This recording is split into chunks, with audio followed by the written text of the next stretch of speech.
My stepmom always said she loved me like her own daughter, so I played the voicemail she left my dad about getting rid of me. Vera moved in when I was 12, all warm hugs and homemade cookies. She painted my nails, braided my hair, and told everyone we met that I was her bonus daughter. When people complimented how well-behaved I was, she'd beam and say, "Delilah's just naturally sweet. I'm so lucky to have her." For 3 years, I believed every word. Dad traveled for work constantly, international consulting that kept him away for weeks at a time. Vera would take me shopping at expensive boutiques, let me stay up late watching movies she claimed were too mature for other kids my age, and always sided with me during parent-teacher conferences. She'd squeeze my hand conspiratorially and whisper, "You and I understand each other, don't we, sweetheart?" When my bio mom called, drunk and bitter and demanding money, Vera would hand me the phone with a sympathetic smile and whisper, "You don't have to talk to her if you don't want to. I'm your real mom now." I felt guilty for loving her more than the woman who gave birth to me. My bio mom had abandoned me when I was 8, choosing her addiction over motherhood. Vera seemed like a miracle, a woman who actually wanted me, who showed up to every school play and soccer game, who remembered my friends' names and my favorite foods. She even kept a journal about my daily life, writing down funny things I said and milestones I reached. "For when you're older," she'd explain, "so you'll always remember how loved you were."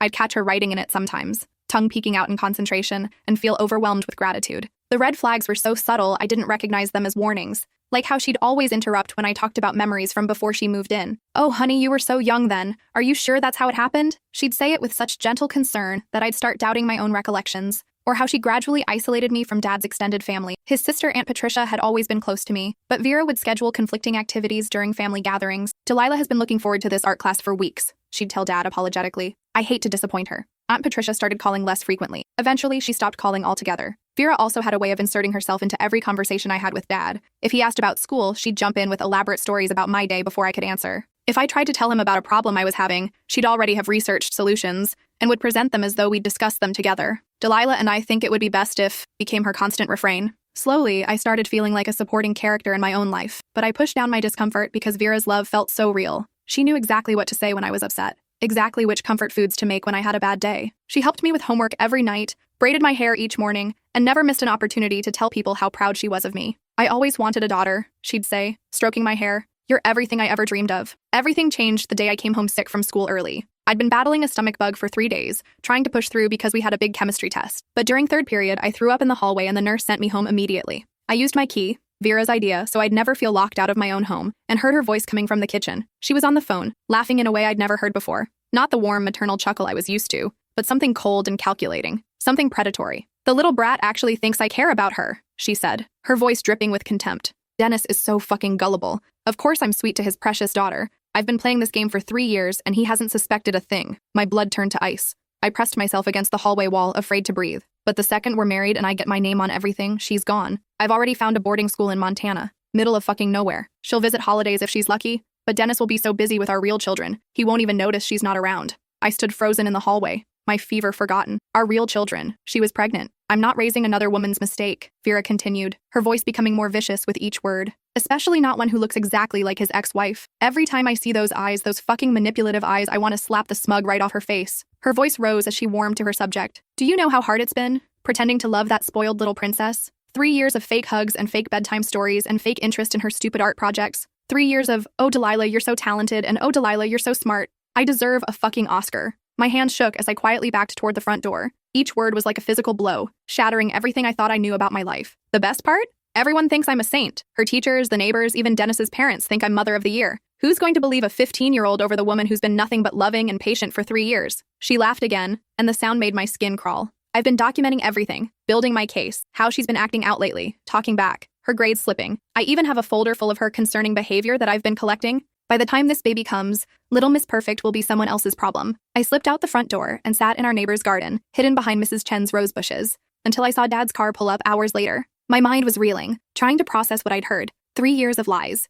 3 years of performance. Every hug, every kind word, every moment of supposed love, all fake. That night at dinner, Vera served my favorite meal, spaghetti and meatballs with garlic bread, while announcing her pregnancy with theatrical excitement. Dad was overjoyed, spinning her around the kitchen and talking about nursery colors and baby names. I forced myself to smile and congratulate them, all while Vera squeezed my shoulder and declared, "Delilah's going to be the best big sister." She looked me dead in the eyes when she said it. The message was clear: keep your mouth shut, or things will get worse for you. I played along, gushing about how excited I was to be a big sister, how I couldn't wait to help with the baby. But inside, I was falling apart. Everything I thought I knew about my family was a lie. For weeks, I said nothing.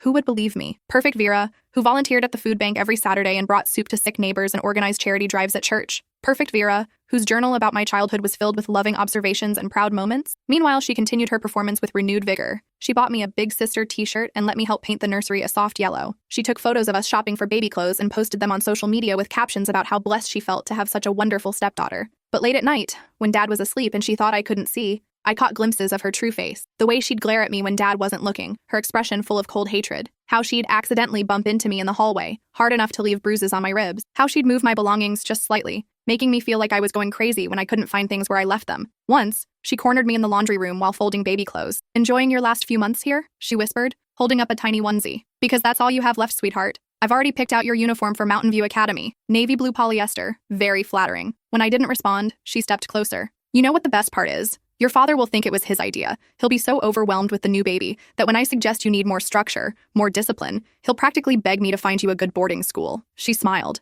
and it was the most terrifying expression I'd ever seen. "I've been planting seeds for months. Little comments about how you've been moody lately, how you seem overwhelmed by the idea of sharing attention with a sibling. By the time I'm done, he'll think shipping you off to Montana is an act of mercy." The breaking point came 2 weeks later, when I found her going through my baby photos in the basement. She was sitting cross-legged on the floor, systematically tearing pictures in half and tossing them into a garbage bag. "We need space for real family memories," she muttered, not knowing I was watching from the stairs. I watched in horror as she destroyed photo after photo. Me as a toddler with Dad, my first day of kindergarten, Christmas mornings, birthday parties, years of my life disappearing into that black garbage bag. She held up a picture of me and Dad at a father-daughter dance when I was 10. In the photo, I was wearing a pink dress and Dad was spinning me around. We both looked so happy. "Pathetic," she said, ripping it down the middle. "Like father, like daughter." That's when I realized she wasn't just planning to send me away. She was trying to erase me completely. She wanted to remove all evidence that I had ever been part of this family, that I had ever mattered to Dad. I crept back upstairs and started planning my revenge. My phone became my weapon. I started recording everything. Her fake phone calls to boarding schools, her conversations with contractors about converting my bedroom into a nursery, her late-night rants to friends about how difficult stepmotherhood was.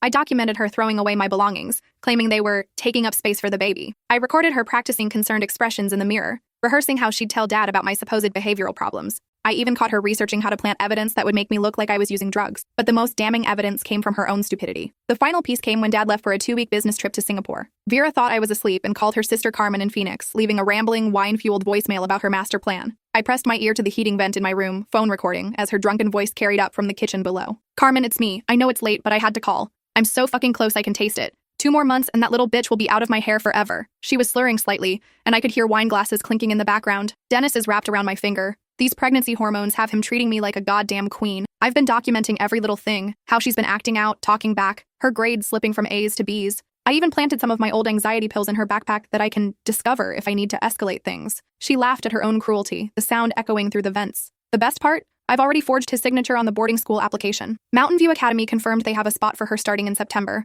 All I need is one good performance about how heartbroken I am to send my stepdaughter away for her own good. Dennis will eat it up with a fucking spoon. My hands were shaking so hard I almost dropped the phone. "I've been the perfect stepmother for 3 years," she continued, her voice getting more animated. "Everyone adores me. Her teachers think I walk on water. The neighbors constantly tell me what a saint I am for taking on another woman's child. Even Dennis's parents think I'm a fucking miracle worker." She paused to take another drink. "Who's going to believe a 15-year-old over the woman who's been nothing but loving and patient? I have 3 years of documentation proving what a devoted mother I've been. Parent-teacher conferences, volunteer hours, medical appointments. I've been building my credibility while she's been building her dependency on me." The casual cruelty in her voice made me feel sick. "And the journal. Oh God, Carmen, the fucking journal is genius. 3 years of fake entries about how much I love her, how proud I am, what a blessing she's been. If anyone ever questions my motives, I have documentation of my devotion to that little parasite." I listened to her detail how she'd been slowly poisoning my relationship with Dad's family, how she'd been intercepting calls and letters from relatives who cared about me, how she'd been systematically isolating me from everyone who might support me.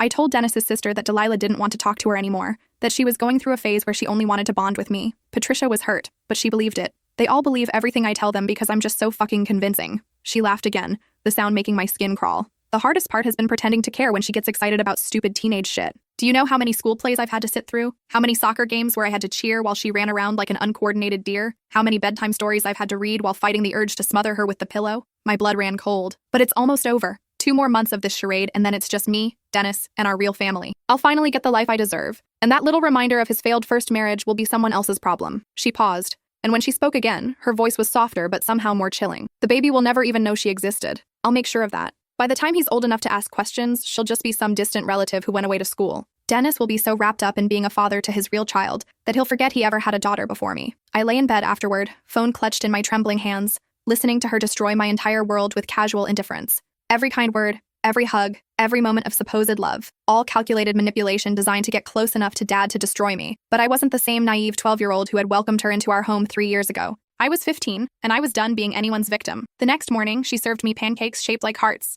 just like she had on my 13th birthday. "Sleep well, honey?" she asked sweetly, stroking my hair as I ate. "Like a baby," I replied, matching her fake smile perfectly. That's when I knew I had to act fast. She was planning to frame me for drug possession, forge documents, and manipulate my father into sending me away. I had maybe 2 weeks before Dad returned, and she put her plan into motion. I spent the next few days being the perfect daughter. I cleaned the house without being asked, cooked dinner every night using recipes I found online, and even gave Vera foot rubs while she complained about pregnancy discomfort. I massaged her swollen feet and listened to her talk about nursery themes and baby names, all while planning her destruction. She basked in the attention, completely unaware that I was documenting everything. I recorded her throwing away more of my belongings, trophies from middle school track meets, art projects I'd made in elementary school, birthday cards from relatives. I filmed her practicing fake tears in the mirror, rehearsing different versions of the conversation where she'd tell Dad about my supposed behavioral problems. "Dennis, I'm so worried about Delilah," she'd say to her reflection, dabbing at dry eyes with a tissue. "She's been so angry lately, so defiant. I think the baby is triggering some abandonment issues from when her mother left." She'd try different expressions, different inflections, perfecting her performance.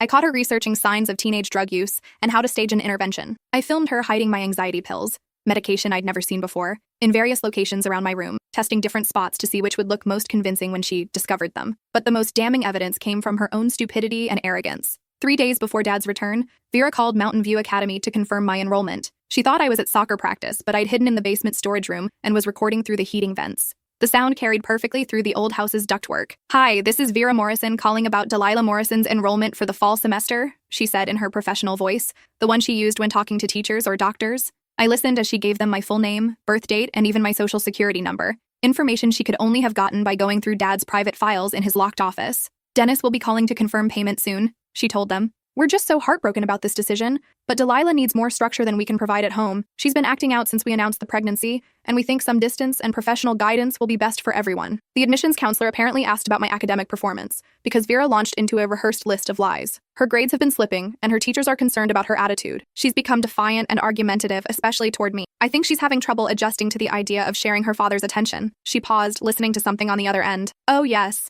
We've tried family counseling, but she refuses to participate meaningfully. She just sits there and glares at me. It's become quite hostile, and frankly, I'm worried about the safety of our unborn child." My mouth fell open. She was painting me as dangerous, potentially violent. "I found some pills in her room last week. I have no idea where she got them. When I confronted her, she became verbally abusive and stormed out of the house. We didn't see her for 6 hours. None of that had happened. She was creating an entire fictional version of me, a troubled teenager who needed to be removed from the home for everyone's safety." Dennis is devastated, of course. She's been the perfect daughter until recently, but something has shifted. "I think the boarding school environment will give her the structure and professional support she needs while allowing our family to heal." When she hung up, I heard her laughing to herself. "Stupid little bitch never saw it coming," she muttered. 2 more days, and she's out of my life forever." That night, I organized all my evidence into a comprehensive file. Audio recordings, video footage, screenshots of her search history, photos of her forged documents, everything chronologically arranged with timestamps and detailed descriptions. I also wrote a 10-page letter to Dad, explaining exactly what had been happening and why I'd kept quiet for so long. I included specific examples of her manipulation, her fake kindness in public versus her cruelty in private, and her elaborate plan to get rid of me. I documented every lie she'd told, every piece of my history she'd tried to erase, every moment of abuse disguised as love. But I wasn't done yet. I wanted witnesses. I wanted her humiliation to be as public as her performance had been. The day before Dad came home, I implemented the final phase of my plan. I called Dad's parents, his sister Patricia, his brother Michael, and his best friend from college, Dave. I told each of them I was planning a surprise welcome home party for Dad, and that it would mean so much to have the whole family there. "It's been such a hard time with the pregnancy and everything," I told them, playing up the innocent stepdaughter role. "Vera's been feeling a little overwhelmed, and I thought having everyone together would cheer her up." They all agreed immediately. Patricia even offered to bring her famous lasagna. I invited some of Dad's work colleagues who happened to be in town, the neighbors who thought Vera was a saint, and even our pastor from the church where she volunteered every weekend. Vera was thrilled when I told her about the party, thinking it was another opportunity to play the perfect wife and stepmother in front of an audience. "Oh, sweetheart, what a thoughtful idea," she gushed, hugging me tight. "This is exactly why it breaks my heart that you might need to go away to school. You're so considerate, so mature. I just want what's best for you." She was already laying the groundwork, letting me know that even in front of our guests, she'd be setting up her narrative about sending me away. She spent hours preparing, baking Dad's favorite chocolate cake from scratch, decorating the house with welcome home banners, and arranging flowers from her garden. She changed outfits 3 times, settling on a flowing maternity dress that emphasized her pregnancy while still looking elegant. "I want everything to be perfect," she said, adjusting the dining room table for the 4th time. "Your father works so hard for our family. He deserves to come home to something beautiful. Our family, not his family, our family." Because in her mind, I was already gone. That evening, everyone gathered in our living room. Dad walked through the door to a chorus of surprise and genuine delight at seeing his loved ones. Vera was in her element, playing hostess and accepting compliments about what a wonderful job she was doing taking care of everything while he was away. "You're so lucky, Dennis," his mother said, watching Vera serve drinks and appetizers. "Vera's such a natural at this family stuff." "Delilah's been such a help too," Vera replied, pulling me close for a side hug. "Though she's been going through a bit of a rough patch lately. Teenage years, you know. Sometimes I wonder if she needs more structure than I can provide." I watched her plant seeds of doubt in everyone's minds, preparing them for her eventual announcement that I was being sent away. She was so smooth, so practiced. If I didn't know the truth, I might have believed her myself. "What kind of rough patch?" Patricia asked, looking concerned. "Oh, just typical teenage rebellion," Vera said with a sad smile. "Acting out, grade slipping, some defiance toward authority. I think she's having trouble adjusting to the idea of a new baby in the house." She reached over and squeezed my hand sympathetically. "We're looking into some options for additional support. Maybe a boarding school with a strong academic program and good counseling services. Sometimes a change of environment can be exactly what a young person needs." I watched Dad's face as she spoke. He looked surprised. This was clearly the first he was hearing about my supposed problems, or any plans for boarding school. But he trusted Vera completely, and she'd been there taking care of me while he was away. "I hadn't realized things were that serious," he said slowly. "I didn't want to worry you while you were working," Vera replied, playing the protective wife. "But yes, it's been challenging. I think some professional guidance might be beneficial for all of us." Patricia looked skeptical. "Delilah seems fine to me. She's the one who organized this whole party. She has good moments," Vera said quickly. "But you're not here to see the day-to-day struggles, the attitude, the defiance. Just last week, I found some concerning items in her room." My heart pounded as she began building her case in real time, in front of everyone who mattered to Dad. After dinner, I helped serve coffee and dessert, playing the role of dutiful daughter while my stomach churned with anticipation. Everyone was relaxed and happy, sharing stories about Dad's trip and catching up on family news. When the conversation lulled, I stood up and clinked my spoon against my water glass. "I'd like to make a toast," I announced, my voice steady despite my racing heart. Everyone raised their glasses expectantly while Vera beamed at me with pride. "To Vera, who's taught me so much about the importance of family honesty," I said, looking directly at her. She nodded graciously, still smiling. "Vera always says she loves me like her own daughter," I continued. "So I thought tonight would be perfect to share something that really shows her true feelings about our family." The smile faltered slightly on her face, but she kept her composure. "This is a voicemail Vera left her sister last week, when she thought I was asleep." I pulled out my phone and connected it to the Bluetooth speaker Dad had gotten for Christmas. Vera's face went completely white. She started to stand, but Dave was sitting next to her and didn't move out of the way. "Delilah, I don't think," she began. I pressed play. Her drunken voice filled the room. "Carmen, it's me. I know it's late, but I had to call. I'm so fucking close I can taste it. 2 more months and that little bitch will be out of my hair forever." The room fell into absolute silence, except for Vera's recorded voice detailing her entire plan. How she was going to frame me, manipulate Dad, and ship me off to boarding school in Montana. How she'd been faking her love for 3 years just to get access to Dad's money and property. How she'd forged his signature and planted drugs in my room. "I'm not raising another woman's mistake," her voice continued, getting more vicious. "Every time I see those eyes, those fucking manipulative eyes, I want to slap the smug right off her face." Dad's mother gasped audibly and dropped her coffee cup. It shattered on the hardwood floor, but no one moved to clean it up. Patricia had her hand over her mouth, staring at Vera in horror. Dad's face was cycling through confusion, disbelief, and slowly mounting rage. Dave had started recording with his own phone, but the recording wasn't done destroying Vera's life. "Do you know how hard it's been, pretending to love that spoiled little princess? 3 years of fake hugs and fake bedtime stories, and fake interest in her stupid art projects. 3 years of, 'Oh, Delilah, you're so talented,' and 'Oh, Delilah, you're so smart. I deserve a fucking Oscar.'" Michael stood up and moved between Vera and me, his protective instincts kicking in. "The best part? Everyone thinks I'm a saint. Her teachers, the neighbors, even Dennis's parents think I'm mother of the fucking year. Who's going to believe a 15-year-old over the woman who's been nothing but loving and patient for 3 years?" By the time the first recording ended, Vera was hyperventilating. She looked around the room at the disgusted faces of people who had respected and admired her just minutes before. "That's taken out of context," she stammered, her voice shaking. "I was drunk. I didn't mean any of that. I love Delilah. You all know how much I love her. There's more," I said calmly. I played the recording of her confirming my enrollment at Mountain View Academy, where she detailed fictional behavioral problems and painted me as a potential danger to her unborn child. Then came the audio of her practicing her fake tears and rehearsing different versions of her lies. "Dennis, I'm so worried about Delilah. She's been so angry lately, so defiant. I think the baby is triggering some abandonment issues." Finally, I played the recording of her calling me a stupid little bitch after she thought she'd successfully manipulated everyone. The room was completely silent when the last recording ended. Even the baby seemed to sense the tension. Vera's hand was pressed to her stomach, and she looked like she might be sick. Dad stood up slowly, his hands shaking with rage. "Get out," he said quietly. "Dennis, please let me explain." "Get out!" he roared, his voice echoing through the house. Get out of my house right now! Several people flinched at the volume of his voice. I'd never heard him yell like that before. This is my house too! Vera shrieked, her mask finally slipping completely. My name is on the deed! I have rights! I've put 3 years of my life into this family. 3 years of lies, Patricia said, standing up. 3 years of manipulating my brother and abusing my niece. I never abused anyone, Vera screamed. I gave that ungrateful little brat everything. I treated her better than her own mother ever did. You documented fake behavioral problems to justify shipping her away, Michael shouted back. You planted drugs in her room. You forged Dennis's signature. Actually, Dave interjected. He was a lawyer. Prenups are wonderful things, especially ones that include morality clauses about fraud and abuse of family members. Vera's face crumpled as she realized her entire plan had backfired. Not only was she losing me and Dad, but she was about to lose everything she'd spent 3 years working toward. You planned this, she hissed at me, pointing an accusatory finger. You manipulative little bitch. You recorded private conversations. You set me up. I documented the truth, I replied calmly. Something you wouldn't recognize if it hit you in the face. I was trying to help you, she screamed. You needed structure. You needed discipline. I was going to make something of you. By destroying every trace of my existence? I asked. By throwing away my baby pictures and telling my family I didn't want to talk to them anymore?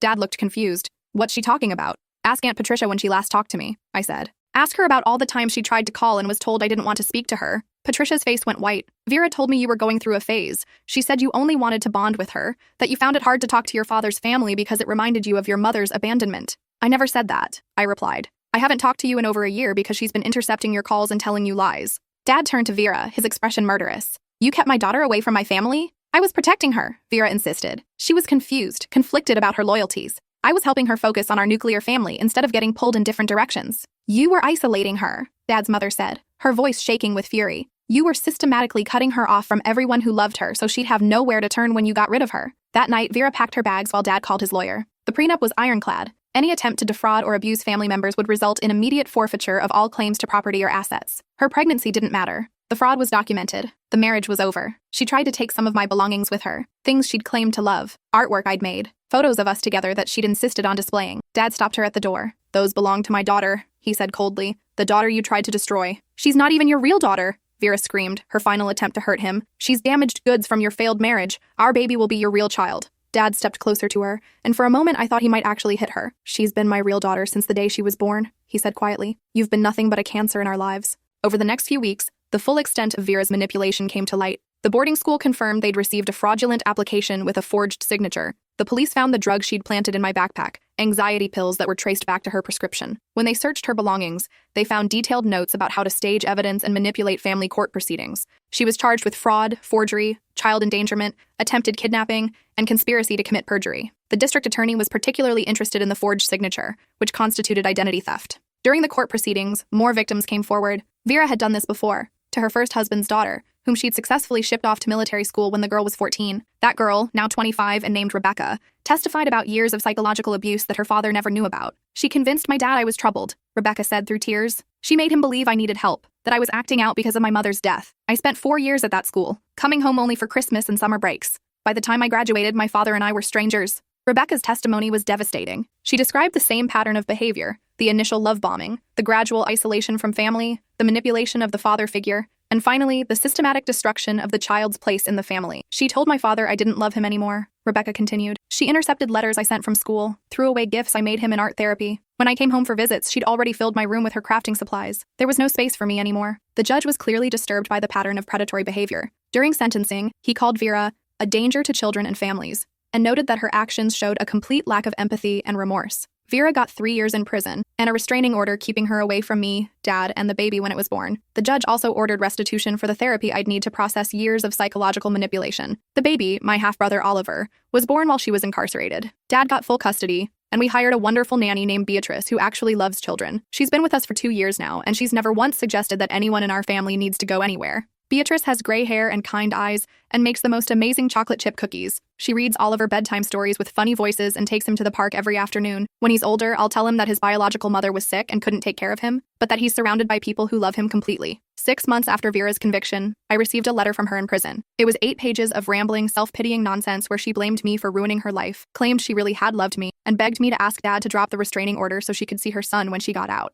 I know I made mistakes, she wrote, but everything I did was because I loved this family. I wanted us to be perfect, and sometimes that meant making hard choices. You were old enough to be independent, but Oliver needs his mother. Please don't punish an innocent baby for my errors in judgment. Errors in judgment. 3 years of calculated psychological abuse, and she called it errors in judgment. I wrote back with just 2 words. No thanks. I kept the letter, though. Someday, when Oliver asks about his mother, I'll show him exactly what kind of person she really was. I'll let him decide for himself whether someone who sees abuse as errors in judgment deserves a place in his life. 3 years later, I'm 18 and starting college in the fall, at a school I chose, studying art therapy so I can help other kids who've been through what I experienced. Dad and I are closer than ever, and Oliver is the light of our lives. He's 3 now, obsessed with dinosaurs and train sets, and he calls me Dee Dee because he can't pronounce Delilah yet. Sometimes I catch Dad looking at me with this expression of profound regret, and I know he's thinking about all the signs he missed, all the ways Vera manipulated him. We've had long conversations about it in therapy, individual sessions for both of us, and family sessions together. I should have protected you, he said during one particularly difficult session. I should have seen what she was doing. She was good at what she did, I replied. She fooled everyone, not just you. Patricia thought she was wonderful. Grandma thought she was a saint. Even I believed her for 3 years. But you were a child, he said, his voice breaking. It was my job to keep you safe, and I brought her into our lives. I gave her access to you. Dr. Martinez, our family therapist, helped us work through the guilt and trauma. She explained that people like Vera are master manipulators who specifically target families with vulnerabilities. Single fathers, children who've been abandoned by a parent, people desperate for love and stability. She didn't choose your family randomly, Dr. Martinez explained. She identified exactly what you both needed most and provided it, building dependency and trust before revealing her true intentions. This is classic predatory behavior. Vera was released from prison last month. I heard through the courthouse grapevine that she's working at a gas station 2 towns over and living in a studio apartment above a laundromat. She's not allowed to contact us, but mutual acquaintances say she tells everyone who'll listen that she was the victim of a vindictive teenager's lies. According to Rebecca, who keeps tabs on her through social media, Vera has been trying to present herself as a wronged mother who lost custody through a conspiracy of lies. She posts vague memes about toxic families and false accusations, and shares articles about parental alienation syndrome. Sometimes I wonder if I should feel guilty about destroying her life so completely. Then I remember her voice on that recording, calling me a stupid little bitch while planning to drug me and ship me away. I remember watching her tear up my baby pictures and throw away 3 years of my childhood memories. I remember the cold hatred in her eyes when she thought no one was looking. I sleep just fine. Last week, I ran into her at the grocery store. I was home from my freshman year of college for spring break, shopping for ingredients to make Oliver's favorite cookies. She was in the checkout line ahead of me, looking older and harder, with cheap clothes and gray roots showing in her badly dyed hair. For a split second, I saw fear in her eyes, like she thought I might cause more trouble for her, might somehow extend her punishment even though she'd served her time. I had every legal right to ignore her. The restraining order had expired when she was released from prison. I could have pretended not to see her, could have moved to a different checkout line, could have treated her like the stranger she'd always been beneath the facade. Instead, I smiled and said, "Hope you're well, Vera." Because I am well. Better than well. I'm in college studying something I'm passionate about. I have a father who loves me unconditionally, and a little brother who thinks I hung the moon. I have friends who know my real story and support me completely. I have a future full of possibilities that she tried to steal from me, and she's exactly where she belongs. Alone, starting over at 42 with nothing to show for her years of manipulation, except a criminal record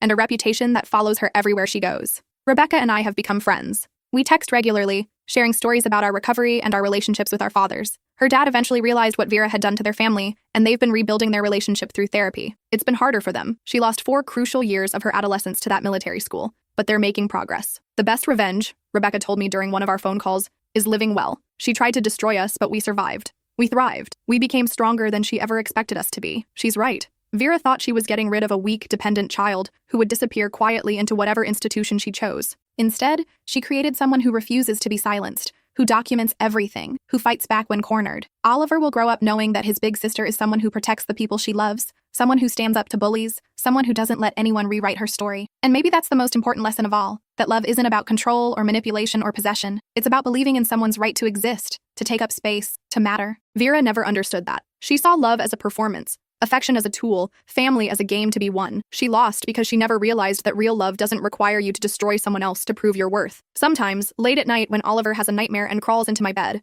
I think about how different his life would have been if Vera had succeeded. He would have grown up with a mother who saw children as obstacles to overcome, who viewed love as conditional, who believed that some people mattered more than others. Instead, he's growing up in a house where his big sister reads him stories and helps him build Lego castles, where his father comes to every school play and soccer game, where our nanny Beatrice teaches him that grown-ups should be safe and predictable and kind. He'll never remember the first 3 months of his life, when his biological mother was in prison and his family was healing from her betrayal. He'll grow up thinking that families naturally support each other, naturally celebrate each other's successes, naturally protect each other from harm. And maybe that's the real victory. Not just that I survived Vera's attempt to erase me, but that I helped create a home where Oliver will never have to question whether he's loved, whether he belongs, whether someone is plotting to get rid of him. That's something she'll never be able to take away.